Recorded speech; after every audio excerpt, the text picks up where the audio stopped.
You know that feeling, right? Restless. It's not quite boredom, it's more active.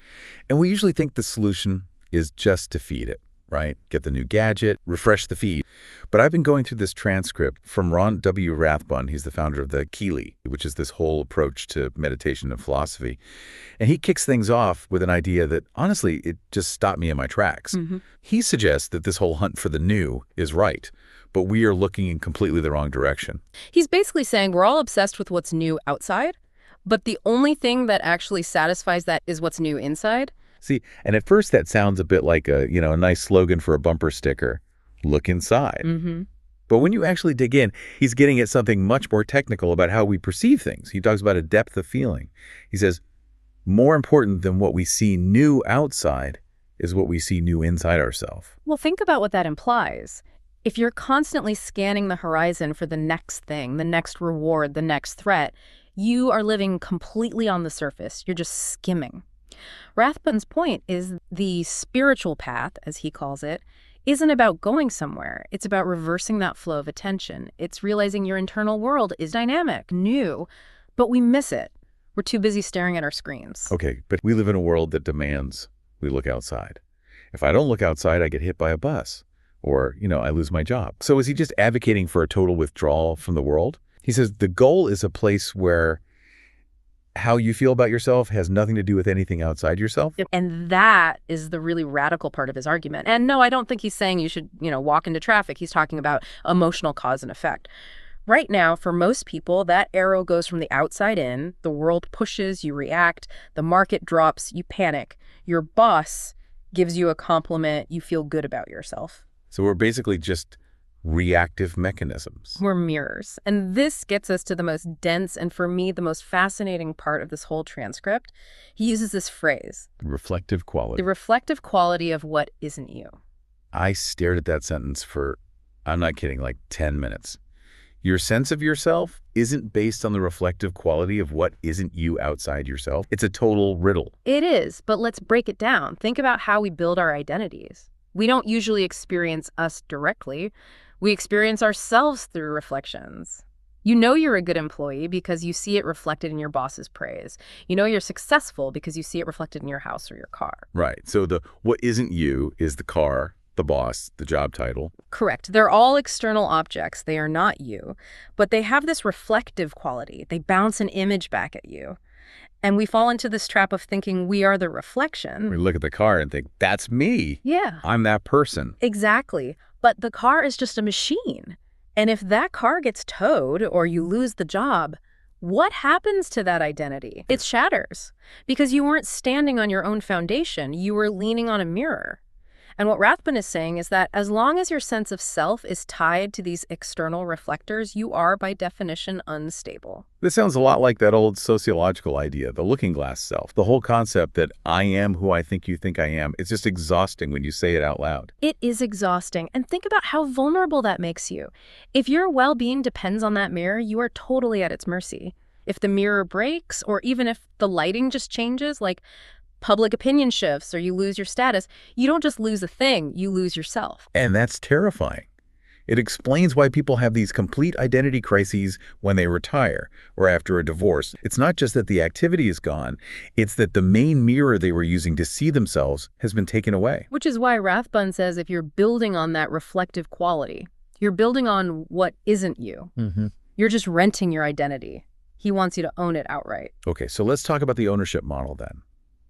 He describes a state where you're immune to all this. He says there's nobody that can take that away. That sounds incredible, but is that even achievable? It sounds a little like a superpower. And I think we have to be clear about what he means by effect. It doesn't mean you become a robot. You still feel grief. You still feel physical pain. But your fundamental sense of worth, your baseline feeling of being okay, that's not up for grabs anymore. So if I lose my job, I might be stressed about paying my bills, but I don't collapse into feeling like a worthless person. That's the distinction right there. The external event stays an external event. It doesn't get to the core. And Rathbun describes this core state with a really simple phrase. It feels good to be you. Which Again, sounds so simple. It feels good to be you. But after this whole discussion about mirrors, that's actually a really heavy statement. Because what we usually mean is it feels good to be praised, or it feels good to be winning. Exactly. It feels good to be a winner, it's conditional. It feels good to be you is existential. It means that the feeling of well-being is just part of your existence. It's not a reward for a good performance. Okay, I want to push back on that for a second. If this feeling is already inside us, just waiting, why is it so hard to find? Why do we need a deep dive like this or a meditation practice to feel something that's supposedly already there? The noise, it's all the noise. Go back to that reflective quality. We are so conditioned, almost addicted, to the loud feedback from the outside world that the internal signal just gets completely drowned out. The external world screams, the internal world whispers. He uses the phrase depth of feeling. That implies you have to go down to find it. You have to get below the choppy surface to find the still water underneath. So the newness he mentioned at the very beginning, the new inside ourself, that's actually us discovering the still water. That's it. And that is a kind of novelty that doesn't fade. The new car smells great for what, a month? Then it's just a car. But discovering a source of stability inside yourself that makes you basically immune to the chaos of the world, that's a newness that renews itself every single day. He has a line where he says it really is what everyone is trying to find. Yeah. Now, do you really buy that? Is the person on Wall Street trying to make $1 billion really just looking for this still water? It looks a lot like they're trying to buy a yacht. But always ask the next question, why do they want the yacht? To feel powerful, I guess. Successful. Respected. And why do they want to feel successful? Because they believe that feeling will finally make them feel good, safe, whole. The argument here is that every single external chase is a proxy war. We fight for these things outside because we think they're the keys that will finally unlock that internal feeling. So we're just chasing the middleman. We're chasing the middleman, and the middleman takes a massive cut. Rathbun is basically saying, why not just cut out the middleman? You don't need the yacht to feel good.